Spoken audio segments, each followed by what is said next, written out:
wa qatlan nafsil lati harramallahu illa bil haq, membunuh orang lain dengan cara yang tidak benar, membunuh orang yang diharamkan oleh Allah Subhanahu wa taala untuk melakukannya kecuali dengan alasan yang benar. Kita tahu Islam adalah agama damai. Sesuai dengan namanya, ia tidak dikembangkan dengan pedang dan kekerasan. Ia dikembangkan dengan keteladanan dan tuntunan moral. Oleh karena Islam bukan agama kekerasan, Islam pun tidak mementingkan dan mengajarkan kekerasan kecuali dengan alasan yang benar dan bisa dipertanggungjawabkan.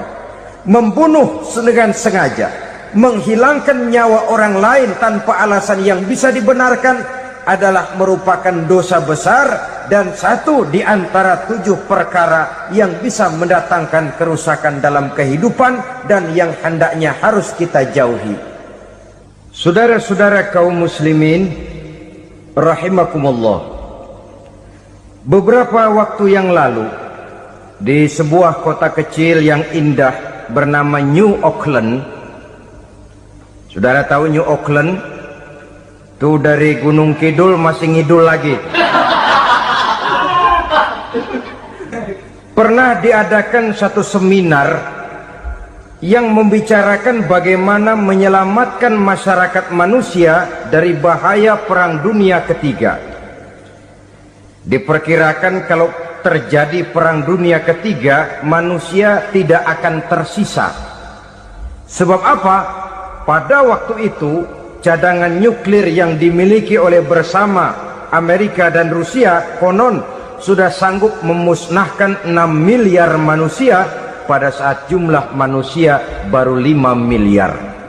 Jadi kelebihan nuklir dunia ini. Kalau terjadi Perang Dunia Ketiga, sulit manusia untuk tersisa. Maka dibahaslah di dalam seminar itu, wah, supaya tidak terjadi Perang Dunia Ketiga, maka perlombaan membuat senjata-senjata canggih, alat-alat pembunuh modern harus segera dibatasi. Dibahas, tidak mungkin kita membatasi perlombaan membuat senjata. Kenapa? Makin maju ilmu dan teknologi, makin canggih senjata yang ditemukan. Atom sudah meningkat menjadi nuklir, nuklir sudah meningkat menjadi neutron, dan kita tahu bom yang bernama neutron ini bom yang cukup membunuh tanpa perlu merusak.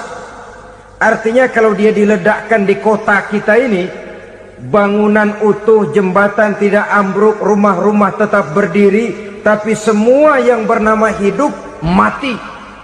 Itu katanya lebih sopan dari bom atom. Sebab kalau si atom ini sudah membunuh, merusak pula. Neutron cukup membunuh saja tanpa perlu merusak. Jadi majunya senjata-senjata teknologi sebagai akibat yang logis dari kemajuan ilmu pengetahuan ini tidak bisa kita batasi. Dan memang sebenarnya yang bahaya bukan senjatanya, tapi manusia yang mengendalikan senjata itu. Mereka kembali kepada prinsip the man behind the gun. Bukan senjatanya yang bahaya, tapi manusia yang mengendalikan senjata itu yang bahaya. Walaupun senjatanya modern, katakanlah model M16 umpamanya, kalau yang mengendalikannya orang beriman, insya Allah aman. Tapi biar megang cuma senapan angin, kalau yang megang orang brutal, ngeri kita deket-deket. Apalagi kalau memang bukan ahlinya menggunakan senjata, bisa ngeker kaki kena jidat.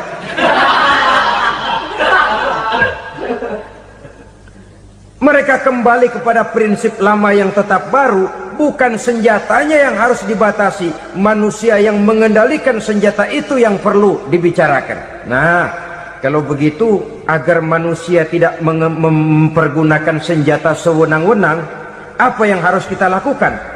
Ya, manusianya harus bermoral. Ya, tapi moral yang mana? Di dunia ini banyak ajaran tentang moral. Itu pun mudah saja. Di sini kan kita undang saja ahli dari berbagai agama untuk membicarakan konsep perdamaian menurut agamanya masing-masing. Baik, setuju itu? Setuju. Maka tampillah para ahli agama, mereka kembali kepada prinsip moral daripada konsep yang terkandung di dalam ajaran agama untuk menegakkan perdamaian. Mula-mula naiklah ahli dari agama Hindu, dibacakan konsep perdamaian menurut ajaran agama Hindu, bahwa untuk damai manusia harus meninggalkan nafsu keduniaannya, menempuh samsara dan sebagainya untuk mencapai nirwana, menjauhi kemegahan dan kemewahan dunia. Ini lalu dibahas, rasanya juga tidak mungkin ini. Kemudian dari agama Nasrani, bahwa untuk damai manusia harus menciptakan sifat kasih sayang. Kalau ditampar pipi kiri, berikan pipi yang kanan. Kalau diberikan selendang, berikan baju. Nanti orang kasihan, lalu dia tidak akan nampar lagi. Ketika ini dibahas, ternyata rasanya pun tidak mungkin bisa diterima. Karena apa? Di zaman sekarang orang ditampar pipi kiri, dikasih pipi kanan. Bukan kasihan, gemes. Damai belum tentu, bonyok udah jelas. Lalu ketika dibacakan konsep perdamaian menurut Quran, di mana disampaikan ayat wa jazaa'u sayyi'atin sayyi'atun misluha faman afa wa aslaha fa ajruhu 'ala Allah. Balasan terhadap satu kejahatan adalah kejahatan yang seimbang, tetapi barang siapa yang memberi maaf dan mencari jalan damai, itulah yang terbaik dan akan mendapat pahala dari Allah Subhanahu wa ta'ala. Kamu tidak salah ditampar pipi kirimu, tampar lagi pipi kirinya sekeras dia menampar pipi kirimu.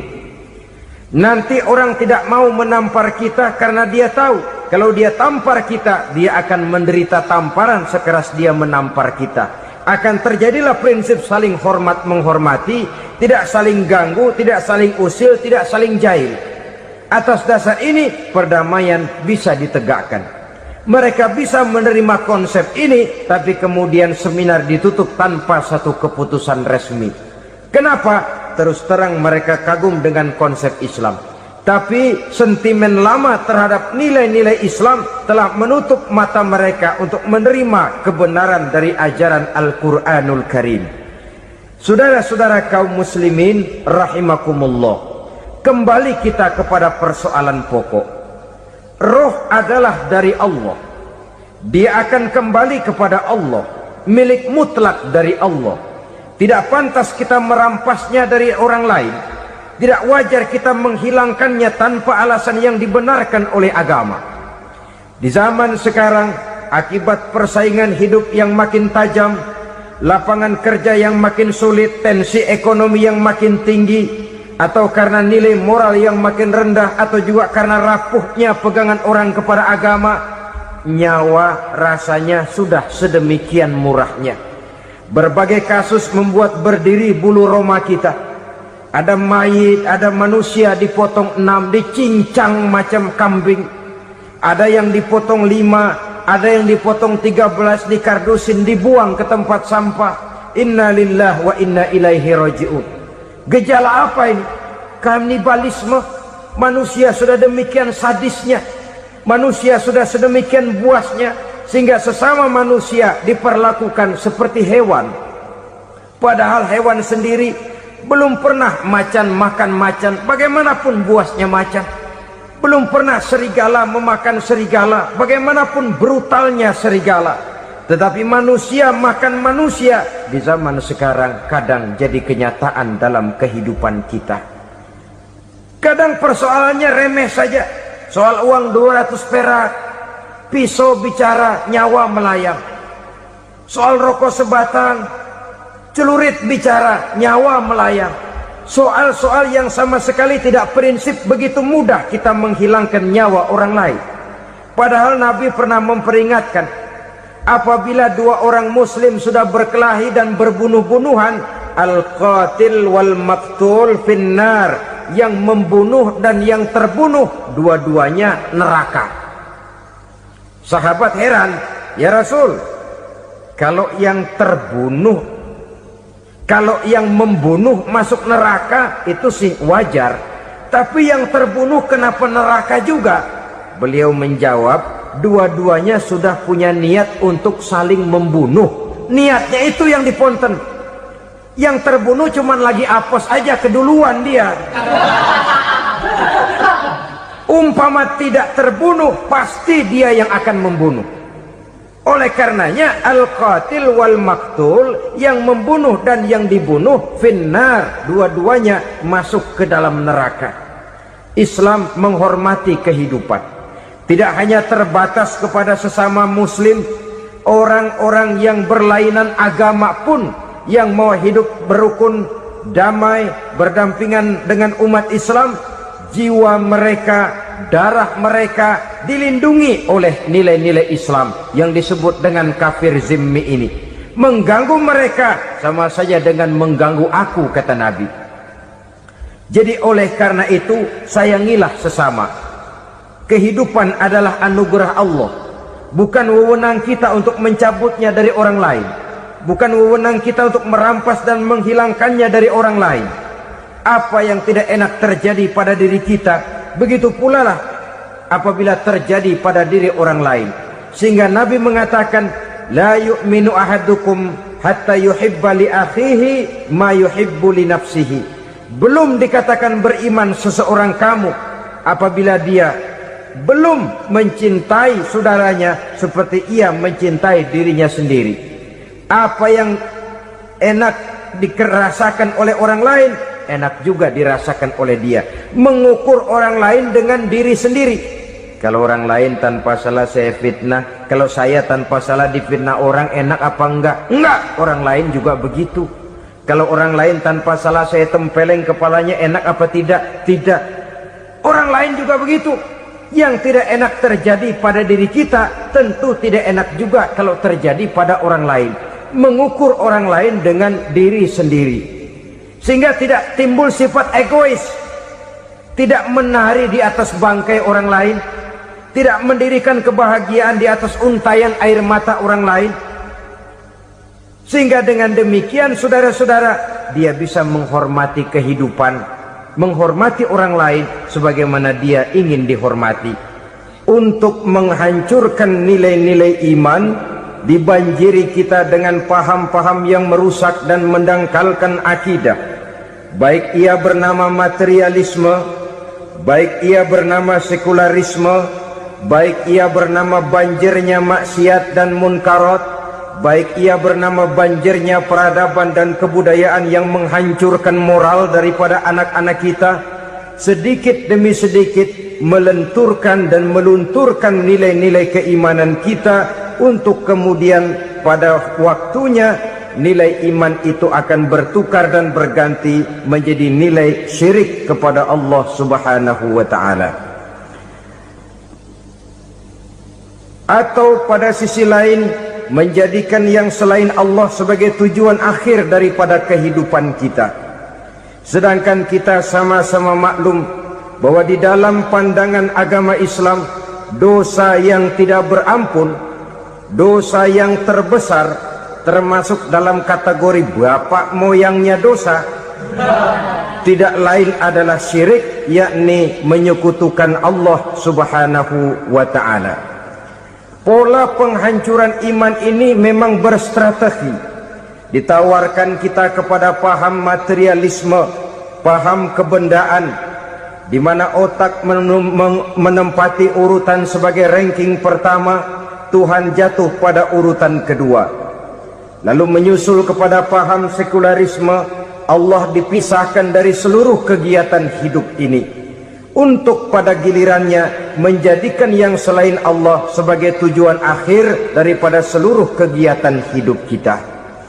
Oleh karenanya, kewajiban menjaga nilai-nilai iman ini merupakan kewajiban yang mulia tetapi berat, tidak hanya untuk kita, tetapi juga bagaimana mewariskannya kepada anak-anak kita, generasi yang akan datang. Orang-orang tua bijaksana yang diceritakan di dalam Al-Quran, kalau sudah berpikir tentang anak-anaknya, pertanyaan yang paling mereka risaukan ialah, ma ta'buduna min ba'di.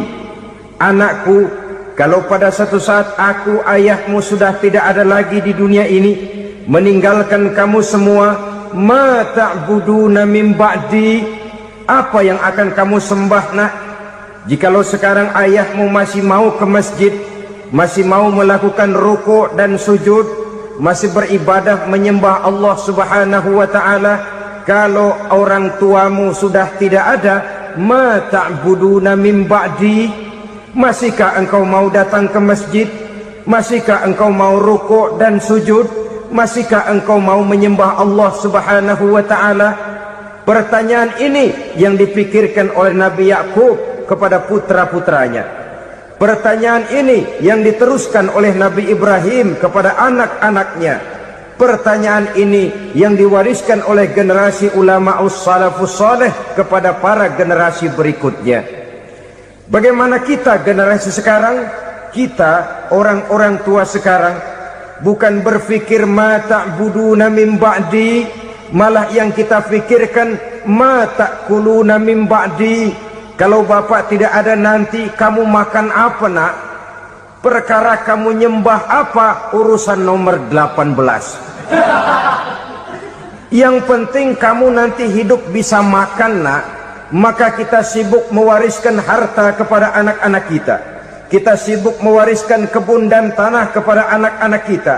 Kita sibuk mewariskan pabrik kepada anak-anak kita, sementara kita lupa mewariskan intan yang paling mahal, mewariskan mutiara yang paling berharga, yaitu nilai iman kepada Allah Subhanahu wa ta'ala. Alangkah baiknya apabila warisan harta, warisan tanah dan kebun, warisan rumah dan pabrik didasari lebih dahulu dengan mewariskan nilai iman kepada Allah Subhanahu wa ta'ala. Sebagai orang-orang tua, kita boleh bersedih kalau anak kita tidak mengerti komputer. Kita boleh bersedih kalau anak kita tidak mengerti matematika. Kita boleh bersedih kalau anak kita tidak mengerti bahasa Inggris. Tapi sewajarnya lebih bersedihlah kita orang tua jikalau mempunyai anak yang tidak kenal Allah sebagai Tuhannya, yang kemudian tidak mau rukuk dan sujud kepada Allah Tuhannya. Itulah kemalangan yang paling malang bila kita meninggalkan generasi yang tidak bertauhid kepada Allah Subhanahu wa ta'ala. Betapapun anak kita tidak ngerti komputer, saudara, paling-paling kerugiannya cuma kerugian dunia. Masuk dia ke alam barzakh, munkar nakir tidak akan sempat tanya kau belajar komputer apa tidak. Kumpul dia di padang mahsyar, malaikat juga tidak akan tanya matematikamu nilainya berapa.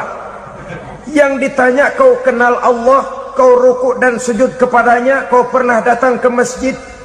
Oleh karena itu sekali lagi, menjaga nilai iman tidak hanya untuk kita, tetapi juga mewariskannya kepada anak-anak kita, generasi yang akan datang. Sungguh kemalangan yang paling besar apabila kita meninggalkan anak-anak kita. Mereka kita tinggalkan lemah ekonominya, itu tidak baik. Mereka kita tinggalkan lemah otaknya, itu pun akan membuat mereka tertinggal oleh yang lain. Tapi yang paling celaka, jikalau kita tinggalkan mereka dalam kondisi lemah imannya, rapuh akidahnya, tidak baik dan tidak betul keyakinan hidupnya. Oleh karena itu Nabi berpesan, jauhilah 7 perkara yang merusak. Yang pertama, syirik kepada Allah Subhanahu wa ta'ala, menyekutukan Allah baik dalam ucapan, dalam keyakinan ataupun dalam perbuatan.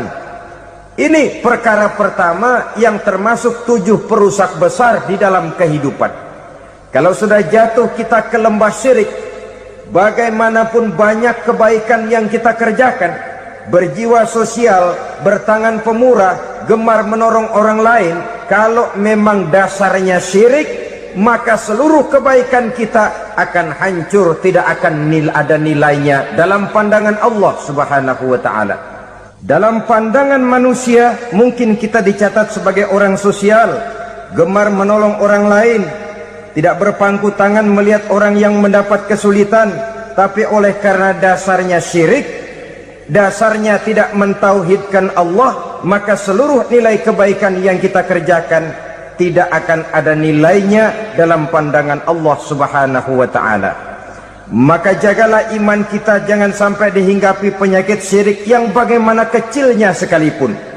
Sekali lagi, baik syirik dalam bentuk ucapan, syirik dalam bentuk keyakinan, sampai kepada syirik dalam bentuk perbuatan, kita berhindar kepada sifat-sifat yang sedemikian itu. Karena apa?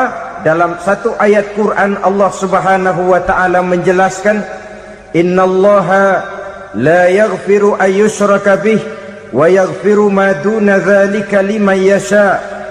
Allah tidak akan memberi ampun kepada orang-orang yang menyekutukannya, tapi Allah masih mau memberikan ampun kepada dosa-dosa yang selain itu bagi orang-orang yang dikehendakinya.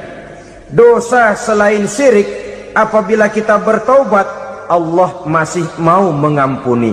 Tapi kalau sudah jatuh ke tempat syirik, itu sudah dosa yang tidak berampun. Taubatnya tidak lain melepas syirik, kembali kepada tauhid, berkeyakinan bahwa hanya ada Allah Subhanahu wa taala, Tuhan satu-satunya yang lam yalid walam yulad walam yakul lahu kufuwan ahad.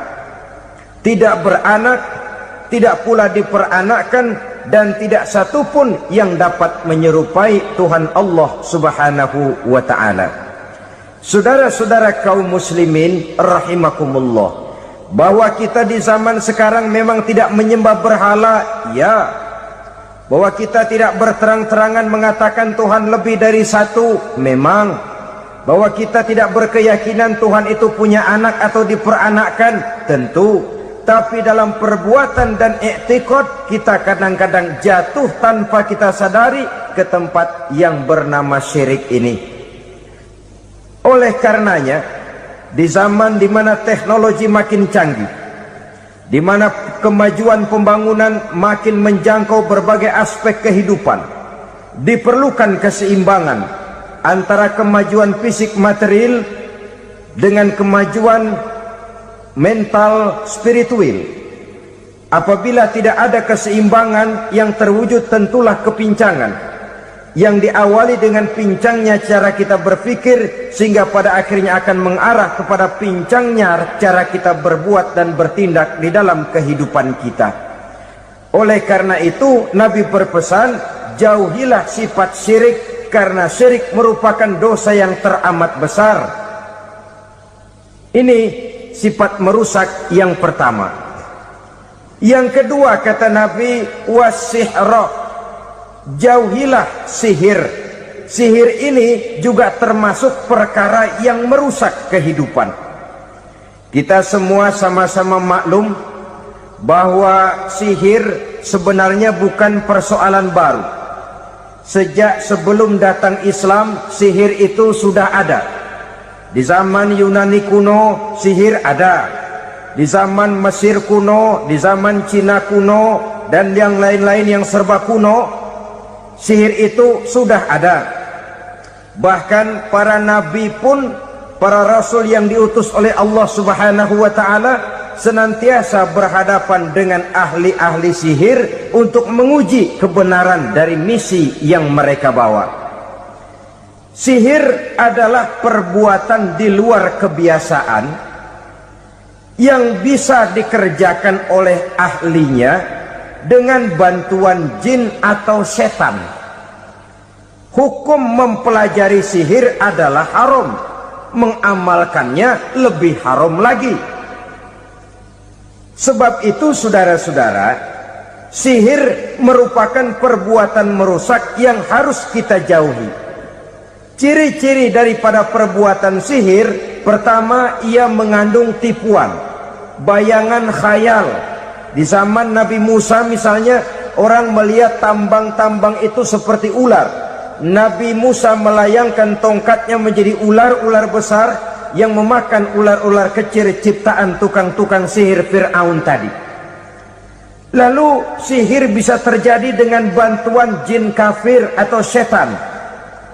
Kemudian ciri yang ketiga, sifatnya halus dan tersembunyi. Taruh kata ada seorang ahli sihir yang mempergunakan ayat-ayat Quran sebagai jompa-jampe, sebagai baca-bacaan, itu cuma sekedar kedok. Tujuannya tidak lain menjadikan agama sebagai ketok untuk membenarkan cara yang dimurkai oleh Allah Subhanahu wa ta'ala. Satu hadis yang diriwayatkan oleh Imam Bazar dan Tabrani, Nabi berpesan, "Laisa minna man tatayyara lahu au takahhana au tukuhhina lahu au sahira lahu." Tidak termasuk ke dalam golonganku, kata Nabi. Tidak termasuk umatku. Siapa mereka? Man tatayyara lahu, orang yang bertatoyur. Apa tatoyur itu? Dari kalimat toyaro, artinya terbang. Toir biasa diartikan dengan burung. Tatoyaro percaya kepada suara-suara burung. Man tatayyara lahu, mempercayai, meyakini dengan benar-benar kepada suara beburungan. Kan suka ada itu, nah bunyi burung tuh, maling liwat. Maling liwat. Burung bunyi, maling liwat. Itu termasuk tatayyara lahu, percaya kepada suara burung. Kan aneh kalau suara orang nggak dipercaya, suara burung malah dipercaya. Ada ustadz ceramah, kiai ngaji, nggak mau didengerin, burung dengerin bener. Nah, suaranya dari sebelah mana? Belah kulon. Nah, itu tandanya ano. Habis dihitung-hitung. Itu termasuk tatayyara lahu. Au takahana, atau bertenung, au tukuhina, atau minta ditenungkan, au sahirolahu, atau melakukan perbuatan sihir atau minta disihirkan. Laisa minna, tidak termasuk ke dalam golonganku, kata Nabi. Sehingga dengan demikian saudara-saudara, menghadapi sihir dengan sihir sekalipun termasuk perbuatan yang tidak diajarkan oleh agama. Kita kan mempelajari sihir untuk jaga diri, tidak apa-apa. Yang dilarang mengamalkannya, dilarang juga mempelajarinya. Sebab orang kalau sudah mengetahui, biasanya lalu terangsang untuk mencoba. Kalau percobaannya berhasil, biasanya terangsang untuk coba lagi dan coba lagi. Pada akhirnya ketagihan, lalu beralih menjadi profesi, apalagi itu nanti bisa mendatangkan hasil uang. Saudara-saudara kaum muslimin rahimakumullah, kita manusia makhluk nyata, kita hidup di alam nyata, terikat oleh sunnatullah, causality. Oleh karenanya bagi kita keyakinan yang penuh, keikhlasan di dalam bertuhankan Allah, penyerahan diri sepenuhnya hanya kepadanya, itu sudah merupakan obat penangkal yang sangat ampuh agar kita tidak terkena penyakit-penyakit yang dibuat oleh setan dan para pembantunya. Sehingga beberapa ayat Quran mengajarkan, misalnya a'udzu bikalimatillahi tammati min syarri ma khalaq, atau bismillazi la yadurru ma'asmihi syai'un fil ardi wala fis sama, dengan menyebut nama Allah yang tidak bisa mendatangkan bahaya sedikit pun, dari baik yang datang dari langit maupun yang datang dari bumi. Jiwa yang kosong dari keyakinan yang penuh kepada Allah, jiwa yang penuh was-was dan ragu-ragu, itu yang mudah terserang oleh penyakit-penyakit yang dikerjakan oleh para tukang-tukang sihir, yaitu oleh setan dan seluruh para pembantunya. Kemudian hadis kedua yang diriwayatkan oleh Imam Ibnu Hibban, Nabi bersabda, la yadkhulul jannata mudminu khamrin wala mu'minu bisihrin wala qati'u rahmin. Tidak masuk surga. Ini Nabi yang bilang, tidak masuk surga. Siapa itu? Pertama, mudminu khamrin, orang yang berkekalan dalam mabuk. Selalu mudminun itu sudah menjadi perbuatan rutinnya, tidak kapok-kapoknya, teler seumur hidup. Mudminu khamrin, tidak masuk surga orang yang selalu bermabuk-mabukan. Yang kedua, wala mu'minu bisihrin, orang mukmin tapi main sihir. Ini juga oleh Nabi diperingatkan, tidak akan masuk surga orang mukmin tapi suka main sihir. Wala qati'u rahmin, dan tidak juga orang yang memutuskan silaturahmi.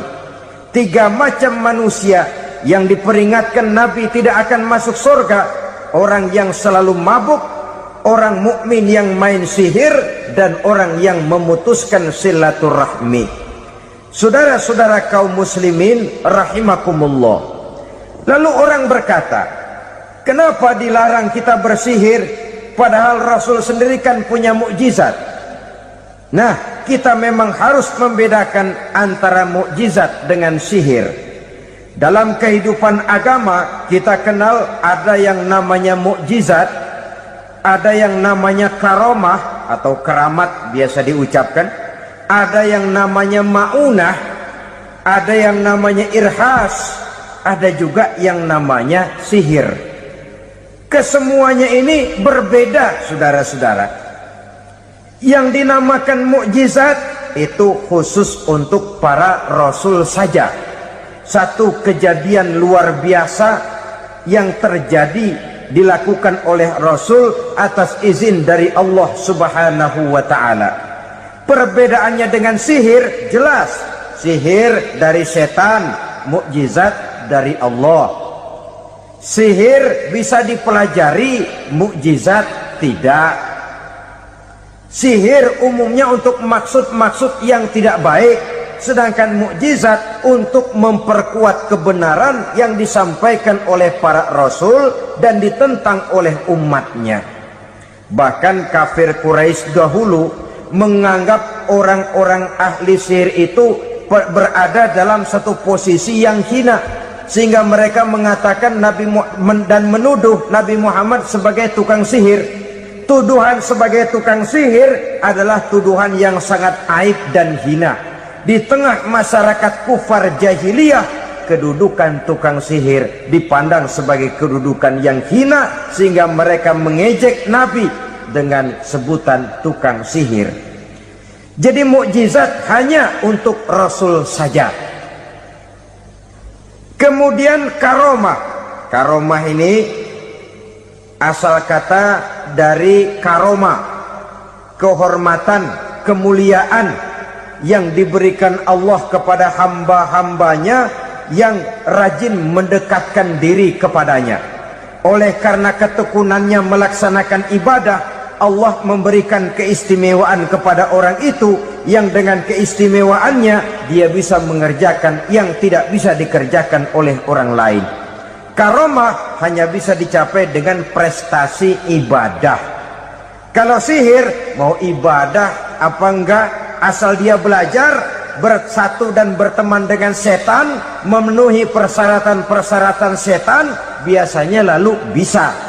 Sedangkan karomah tidak mungkin terwujud tanpa orang mendekatkan diri sedekat-dekatnya kepada Allah Subhanahu wa ta'ala.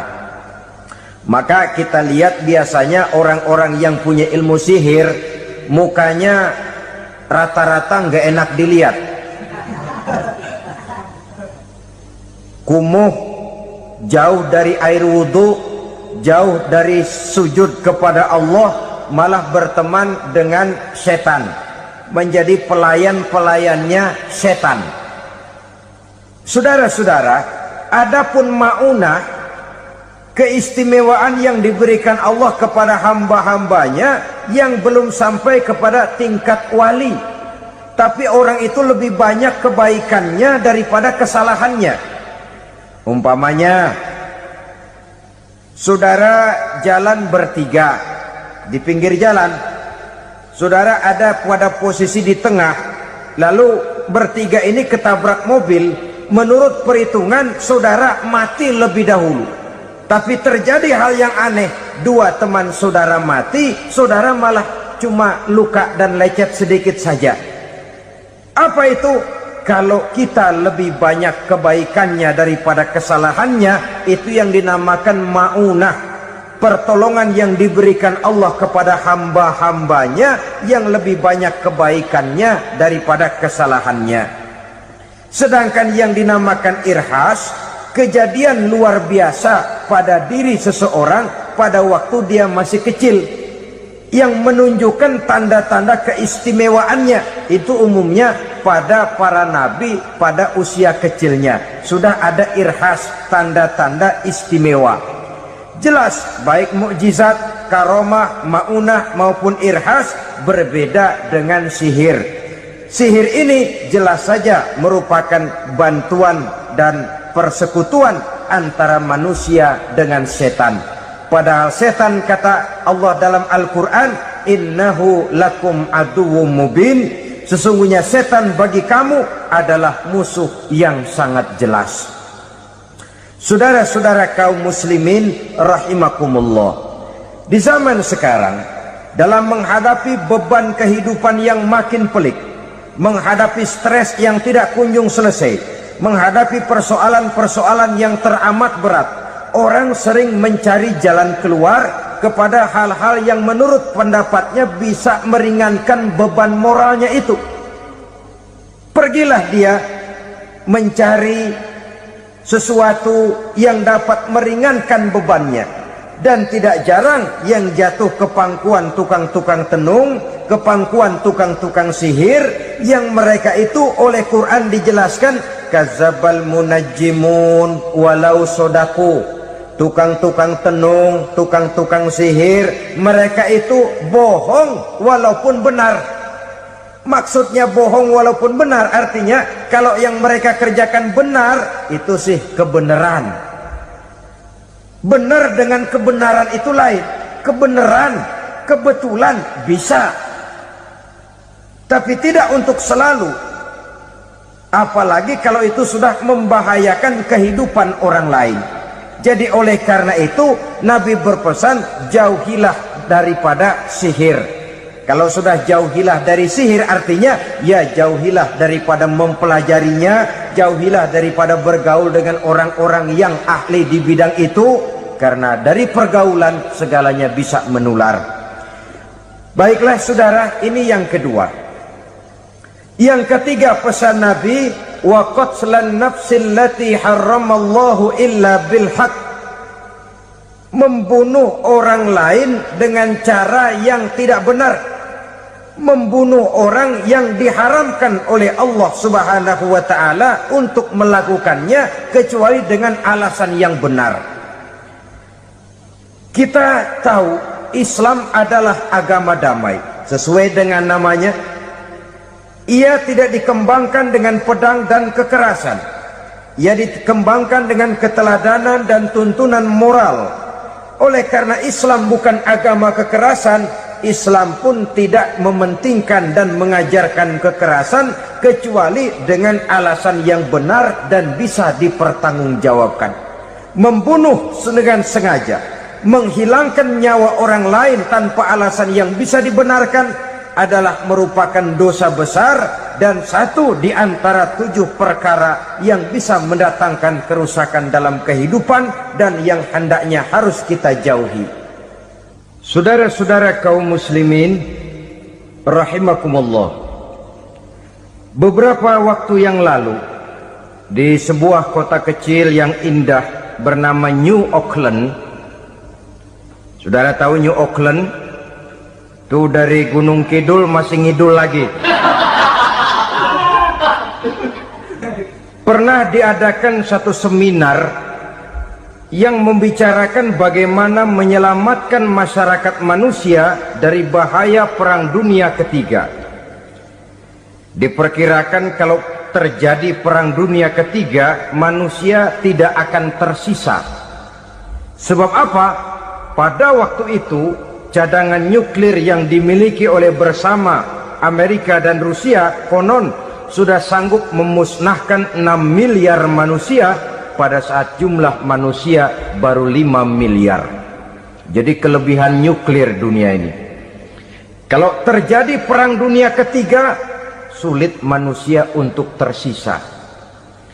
Maka dibahaslah di dalam seminar itu, wah, supaya tidak terjadi Perang Dunia Ketiga, maka perlombaan membuat senjata-senjata canggih, alat-alat pembunuh modern harus segera dibatasi.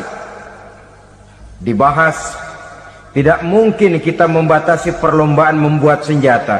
Kenapa? Makin maju ilmu dan teknologi, makin canggih senjata yang ditemukan.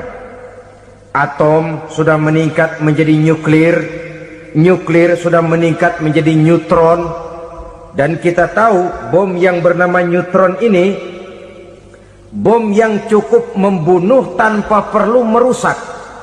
Artinya kalau dia diledakkan di kota kita ini, bangunan utuh, jembatan tidak ambruk, rumah-rumah tetap berdiri, tapi semua yang bernama hidup mati. Itu katanya lebih sopan dari bom atom. Sebab kalau si atom ini sudah membunuh, merusak pula. Neutron cukup membunuh saja tanpa perlu merusak.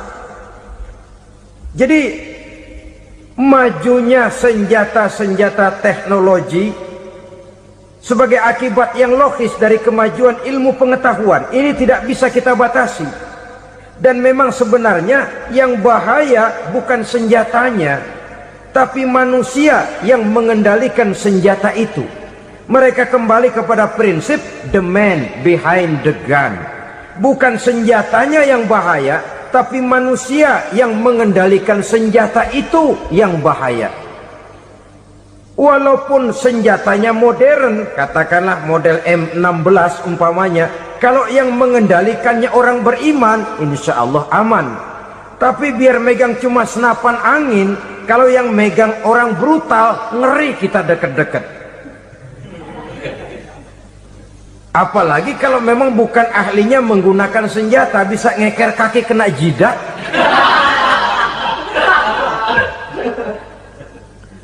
Mereka kembali kepada prinsip lama yang tetap baru. Bukan senjatanya yang harus dibatasi, manusia yang mengendalikan senjata itu yang perlu dibicarakan. Nah, kalau begitu, agar manusia tidak mempergunakan senjata sewenang-wenang, apa yang harus kita lakukan? Ya, manusianya harus bermoral. Ya, tapi moral yang mana? Di dunia ini banyak ajaran tentang moral. Itu pun mudah saja. Di sini kan kita undang saja ahli dari berbagai agama untuk membicarakan konsep perdamaian menurut agamanya masing-masing. Baik, setuju itu, setuju. Maka tampillah para ahli agama, mereka kembali kepada prinsip moral daripada konsep yang terkandung di dalam ajaran agama untuk menegakkan perdamaian. Mula-mula naiklah ahli dari agama Hindu, dibacakan konsep perdamaian menurut ajaran agama Hindu, bahwa untuk damai manusia harus meninggalkan nafsu keduniaannya, menempuh samsara dan sebagainya untuk mencapai nirwana, menjauhi kemegahan dan kemewahan dunia. Ini lalu dibahas, rasanya juga tidak mungkin ini. Kemudian dari agama Nasrani, bahwa untuk damai manusia harus menciptakan sifat kasih sayang. Kalau ditampar pipi kiri, berikan pipi yang kanan. Kalau diberikan selendang, berikan baju. Nanti orang kasihan, lalu dia tidak akan nampar lagi. Ketika ini dibahas, ternyata rasanya pun tidak mungkin bisa diterima. Karena apa? Di zaman sekarang orang ditampar pipi kiri, dikasih pipi kanan. Bukan kasihan, gemes. Damai belum tentu, bonyok udah jelas. Lalu ketika dibacakan konsep perdamaian menurut Quran, di mana disampaikan ayat wa jazaa'u sayyi'atin sayyi'atun misluha faman afa wa aslaha fa ajruhu 'ala Allah. Balasan terhadap satu kejahatan adalah kejahatan yang seimbang, tetapi barang siapa yang memberi maaf dan mencari jalan damai, itulah yang terbaik dan akan mendapat pahala dari Allah Subhanahu wa ta'ala. Kamu tidak salah ditampar pipi kirimu, tampar lagi pipi kirinya sekeras dia menampar pipi kirimu. Nanti orang tidak mau menampar kita karena dia tahu kalau dia tampar kita, dia akan menderita tamparan sekeras dia menampar kita. Akan terjadilah prinsip saling hormat menghormati, tidak saling ganggu, tidak saling usil, tidak saling jahil. Atas dasar ini perdamaian bisa ditegakkan. Mereka bisa menerima konsep ini, tapi kemudian seminar ditutup tanpa satu keputusan resmi. Kenapa? Terus terang mereka kagum dengan konsep Islam, tapi sentimen lama terhadap nilai-nilai Islam telah menutup mata mereka untuk menerima kebenaran dari ajaran Al-Quranul Karim. Saudara-saudara kaum muslimin rahimakumullah, kembali kita kepada persoalan pokok. Roh adalah dari Allah, dia akan kembali kepada Allah, milik mutlak dari Allah. Tidak pantas kita merampasnya dari orang lain. Tidak wajar kita menghilangkannya tanpa alasan yang dibenarkan oleh agama. Di zaman sekarang, akibat persaingan hidup yang makin tajam, lapangan kerja yang makin sulit, tensi ekonomi yang makin tinggi, atau karena nilai moral yang makin rendah, atau juga karena rapuhnya pegangan orang kepada agama, nyawa rasanya sudah sedemikian murahnya. Berbagai kasus membuat berdiri bulu roma kita. Ada mayit, ada manusia dipotong 6, dicincang macam kambing. Ada yang dipotong 5, ada yang dipotong 13, dikardusin, dibuang ke tempat sampah. Inna lillahi wa inna ilaihi raji'un. Gejala apa ini? Kanibalisme. Manusia sudah demikian sadisnya, manusia sudah sedemikian buasnya, sehingga sesama manusia diperlakukan seperti hewan. Padahal hewan sendiri belum pernah macan makan macan, bagaimanapun buasnya macan. Belum pernah serigala memakan serigala, bagaimanapun brutalnya serigala.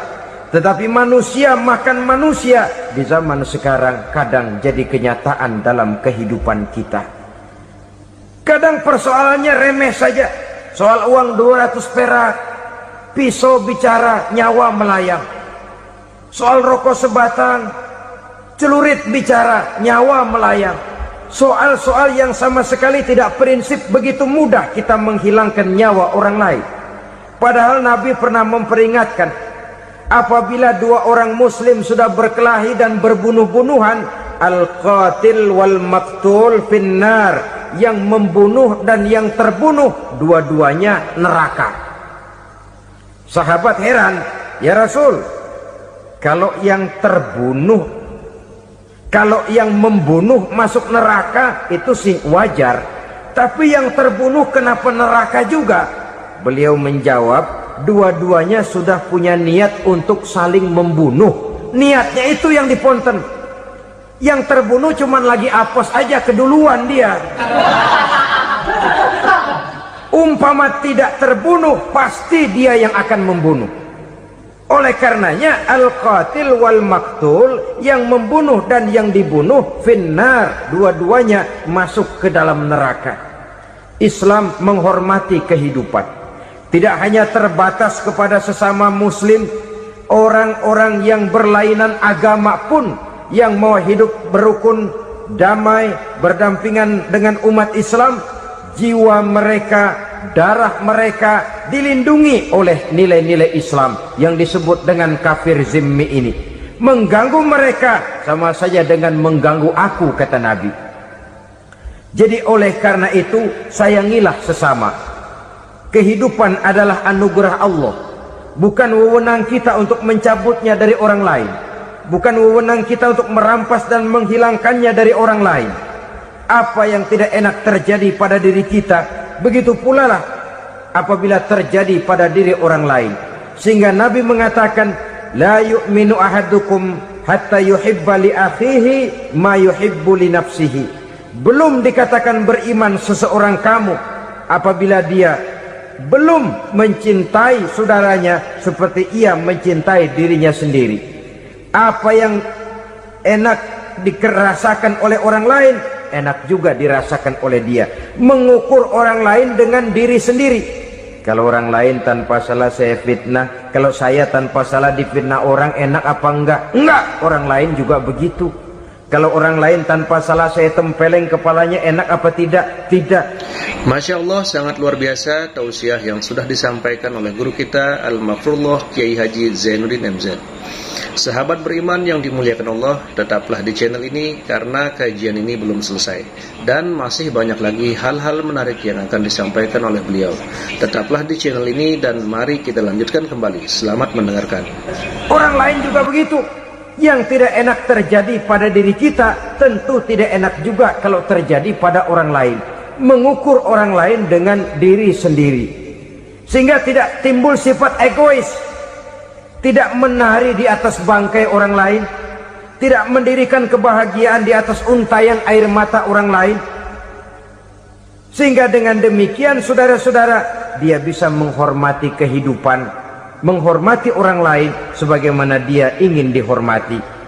Inilah perbuatan ketiga yang merusak, membunuh orang lain dengan yang diharamkan Allah tanpa alasan yang benar. Yang ketiga. Kemudian yang keempat, perbuatan merusak wa aklar riba, makan riba. Hidup adalah tolong menolong. Bahasa kerennya take and give katanya. Saling memberi dan saling menerima. Nabi mengajarkan, man kuraba kurbatan min kurabid dunya karaballahu lahu kurbatan min kurabi yaumal qiyamah. Wallahu fi aunil abdi madamal abdu fi auni akhihi. Siapa yang meringankan beban dari beban-beban yang dirita seseorang di dalam kehidupan dunia, Allah akan meringankan bebannya daripada beban-beban yang harus dipikulnya di hari kiamat nanti. Wallahu fi aunil abdi madamal abdu fi auni akhihi. Allah senantiasa akan menolong seorang hamba selama hamba itu masih mau menolong saudaranya. Allah selalu akan menolong seorang hamba selama hamba itu masih mau menolong saudaranya. Apabila kita sudah berpangku tangan terhadap kesulitan orang lain, biasanya pun pada saat kita mendapat kesulitan, kita akan sulit juga memperoleh pertolongan. Nah, riba alias renten, kedoknya adalah menolong orang, tapi sama juga bulu buntutnya dilepas, palanya dicekek. Menolong orang pada akhirnya menjadi beban bagi seseorang. Dan memang mencari orang-orang yang berada dalam posisi kesulitan, biasanya di daerah-daerah di mana musim paceklik, jadi lapangan kerja sulit, sedangkan urusan perut tidak bisa ditunda. Akhirnya orang terjebak ke dalam rentenir, ke dalam riba, ke dalam renten. Bunga berbunga, sehingga satu saat jumlah bunganya bisa lebih besar dari jumlah pinjaman pokoknya.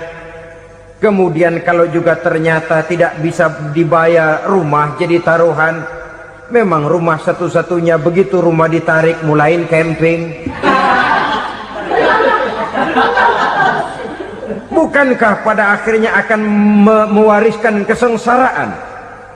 Oleh karena itu, kepada kita berusahalah jangan berhubungan dengan rentenir, jangan makan renten dan riba. Kepada mereka yang melaksanakan riba, walaupun mendatangkan keuntungan materi, tapi percayalah harta yang didapat dengan jalan riba tidak akan membawa keberkahan. Manakala tidak membawa keberkahan, dia tidak akan mendatangkan ketenangan di dalam kehidupan kita. Oleh karenanya memakan harta riba termasuk perbuatan yang merusak sendi-sendi kehidupan sosial, merusak kehidupan orang lain, merusak kehidupan masyarakat, tetangga, pergaulan dan sebagainya. Yang kelima, wa akla malil yatim, memakan harta anak yatim dengan cara yang zalim. Nih, memang lezat. Anak yatim itu nggak tahu urusan apa-apa. Kita diamanahkan untuk mengurusinya. Kadang-kadang dibentuklah panitia penyantunan yatim piatu. Yatimnya mah tetap kelaparan, panitianya yang pada gendut.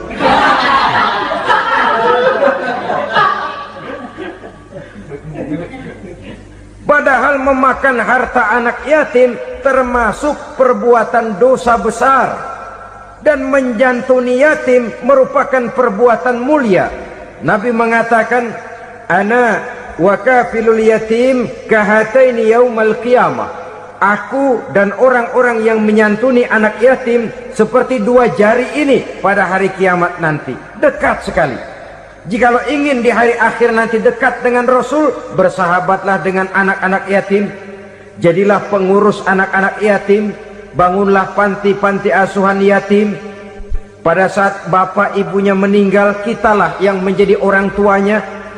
Bahkan sedemikian besar perhatian Islam terhadap anak-anak yatim ini, sehingga Quran memberikan peringatan, ara'aital ladzi yukadzibu biddin fadzalikal ladzi yad'ul yatim wa la yahuddu ala ta'amil miskin.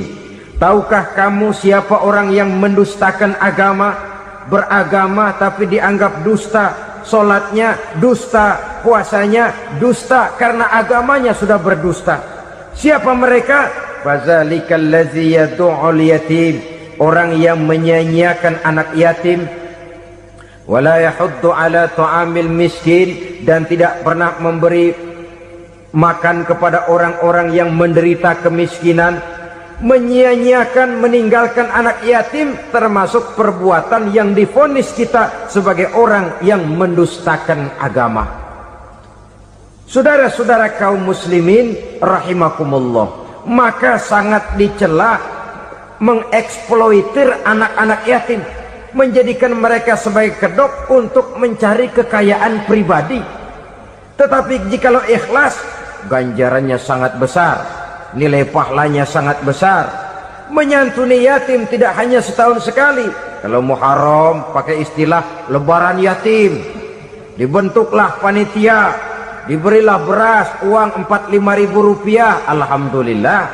Tapi jangan lupa, si yatim tidak hidup cuma satu hari. Dia tidak hidup cuma di bulan Muharram saja, dia hidup 12 bulan dalam setahun. Sebagaimana anak-anak yang lain, dia juga berhak punya masa depan. Dia juga berhak menikmati bangku sekolah. Dia berhak mengenyam arti dan makna pendidikan. Dia berhak membekali diri dengan ilmu dan pengetahuan seperti halnya anak-anak yang lain. Maka kita yang diberikan keluasan oleh Allah, ingatlah itu. Bersahabatlah dengan anak-anak yatim, santuni mereka. Perkara setahun sekali di bulan Muharram, alhamdulillah, itu bagus bin Thayyib alias baik. Tapi tentu dan tentu sekali lagi, si yatim tidak hanya hidup di bulan Muharram. Dia hidup 12 bulan dalam setahun, 24 jam di dalam sehari.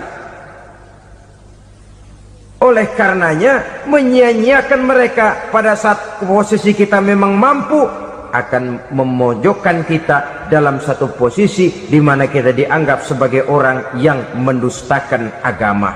Memakan harta anak yatim dengan cara yang zolim. Bapaknya udah meninggal, kebunnya lebar, anaknya dikelecehin. Nah, dah kamu gak usah pusing, nanti saya yang ngurus. Akhirnya bukan ngurus, nguras. Si yatim mungkin tidak tahu bahwa dia disia-siakan, haknya diambil, miliknya dizolimi. Tapi Allah yang akan membalasnya dengan seadil-adilnya. Maka makan harta anak yatim biasanya balasannya tokcer bin paten. Nggak banyak selang tempo itu, nggak percaya cobain dah. Nyobain aja kan nggak bayar, umpama memakan harta anak yatim dengan cara yang zolim, ganjarannya biasanya kontan. Kenapa? Ratapan si miskin, untayan air matanya, jeritan kepedihan hatinya, membuka pintu langit, permohonannya diijabah, getaran hatinya didengarkan oleh Allah, maka balasannya biasanya kontan, spontan, tidak menunggu waktu terlalu lama. Itu di dunia, belum lagi di akhirat nanti. Bukankah dalam riwayat Mi'raj diceritakan Nabi melihat di neraka itu orang perutnya sebesar rumah? La haula wala quwata. Itu perut kayak rumah, bagaimana jalannya tuh orang? Dan memang gak jalan, diseret-seret oleh malaikat di neraka itu. Hancur perutnya, amburadul itu perut. Berantakan isinya, dibulatkan lagi, diseret lagi, hancur lagi, dibulatkan lagi. Sampai Nabi tanya, orang itu begitu berat siksanya kenapa ya Jibril? Itu Muhammad, waktu di dunia dulu rakus banget makan harta anak yatim. Begitu vonisnya, begitu menyedihkan nasibnya di akhirat. Tapi di dunia pun ketidakberkahan itu sudah membayangi kehidupannya. Oleh karena itu, kepada saudara-saudara yang mendapat titipan anak yatim, berbahagialah, karena semulia-mulia rumah adalah rumah yang di dalamnya ada anak yatim yang disantuni. Sehina-hina rumah adalah rumah di mana di dalamnya ada anak yatim yang disia-siakan. Begitu kata Nabi kita. Rumah yang paling mulia dalam pandangan Allah, rumah yang di dalamnya ada anak yatim yang disantuni. Rumah yang paling hina dalam pandangan Allah, rumah yang di dalamnya ada anak yatim yang nasibnya disia-siakan. Berbahagialah saudara apabila menjadi penyantun anak-anak yatim, pelindung mereka, sehingga mereka mempunyai masa depan sebagaimana anak-anak lainnya. Rasulullah sendiri sedemikian peka terhadap keadaan anak-anak yatim karena beliau sendiri memang mengalami. Umur 6 bulan dalam kandungan ibu, beliau sudah ditinggalkan oleh ayahnya. Pada saat berusia 6 tahun, ibu sudah meninggal. Yatim piatu dalam usia di mana beliau sedang perlu belas kasih seorang ibu dan pengertian seorang bapak. Kepekaan itu lalu timbul, bahkan kemudian sampai kepada beliau berkata, aku dan orang yang menyantuni anak yatim seperti jari tengah dan jari telunjuk di hari akhirat nanti. Sedemikian dekatnya. Baiklah ya, jadi yang kelima, memakan harta anak yatim. Jauhi, karena ini perbuatan yang merusak. Yang keenam, watawalli yaumaz zahfi, melarikan diri pada hari pertempuran. Apa ini? Khianat, tidak konsekuen dengan konsep perjuangan. Pada mulanya keras benar teriak, berantas korupsi, ganyang korupsi, cuma karena belum dapat giliran. Begitu dia naik dapat kesempatan, korupsinya lebih edan dari yang diteriakinya. Ini termasuk tawalli yaumaz zahfi, berpaling pada hari peperangan. Di saat menghadapi musuh, kalau belum kelihatan musuh, teriaknya nyaring bener. Jangan takut, demi kebenaran sampai titik darah yang paling penghabisan. Musuh belum kelihatan. Begitu musuh sudah kelihatan, paling dulu lari ke belakang. Kalau diajak berjuang ada saja alasannya. Sehingga Quran memberikan peringatan kepada kita semua. Mengapa kamu ini berat? Kalau sudah diajak berjuang di jalan Allah, kakimu seperti terhunjam berakar di perut bumi. Berat untuk melangkah berjuang. Lari dari pertempuran tidak konsekuen dengan konsepsi perjuangan. Mau enaknya saja.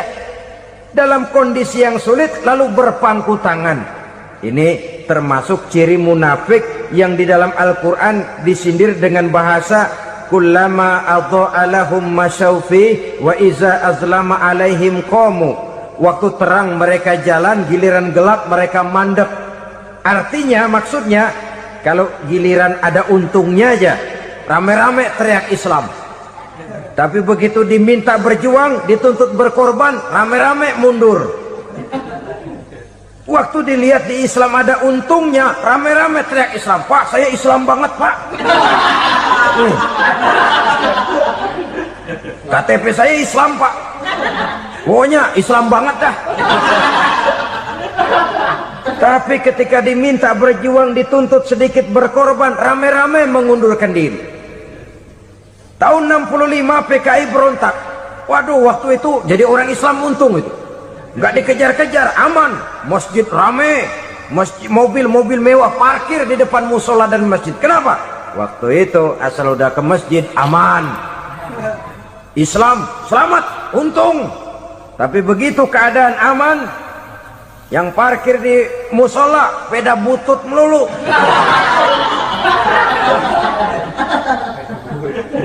Waktu terang mereka jalan, waktu gelap mereka berhenti. Dikala di Islam ada untungnya, baru wah Islam bagus, Islam hebat. Tapi waktu dilihat ada kerugian, jangan bawa-bawa Islam dah. Jangan bicara soal Islam, ini kan bukan soal agama. Bukan soal agama. La haula wa la quwata illa billah. Beragama kita ambil talfiq fid din, mengambil yang enteng-enteng saja dalam urusan beragama ini. Tidak konsekuen kita dengan Islam kita. Seolah kita mau memilih mana yang terasa cocok sama selera kita, kita teriak Islam. Beratan aja dikit, rame-rame berpaling. Itu termasuk tawalli yaumaz zahfi, para pengkhianat mental-mental hipokrit. Alhamdulillahirrabbilalamin. Demikianlah kajian penuh ilmu, hikmah dan manfaat yang sudah kita dengarkan bersama dari guru kita Al-Mafrullah Kiai Haji Zainuddin MZ. Sahabat beriman yang dimuliakan Allah, mari kita doakan guru kita, semoga beliau diampuni segala dosa-dosanya dan dilapangkan kuburnya. Dan buat sahabat semua yang sudah setia menyimak tausiah ini sampai selesai, saya ucapkan terima kasih banyak. Semoga Allah Subhanahu wa taala senantiasa melimpahkan segala rahmat dan karunia-Nya kepada sahabat semua. Selalu diberikan kesehatan, dimudahkan segala urusannya dan dilancarkan rezekinya. Amin ya rabbal alamin. Demikian yang dapat saya bagikan, kurang lebihnya mohon maaf. Sampai bertemu lagi di kajian berikutnya. Wabillahi taufiq wal hidayah wa ridha wal inayah. Wassalamualaikum warahmatullahi wabarakatuh. Setelah kita mendengarkan bersama tausiah penuh ilmu, hikmah dan manfaat yang disampaikan oleh guru kita Al-Mafrullah Kiai Haji Zainuddin MZ, sekarang mari kita lanjutkan aktivitas kita masing-masing. Semoga apa yang sudah disampaikan oleh beliau menjadi ilmu yang bermanfaat dalam kehidupan kita sehari-hari. Dan buat sahabat semua yang sudah setia menyimak tausiah ini sampai selesai, saya ucapkan terima kasih banyak dan selamat beraktivitas. Sampai bertemu lagi di kajian berikutnya. Wassalamualaikum warahmatullahi wabarakatuh. Bismillahirrahmanirrahim.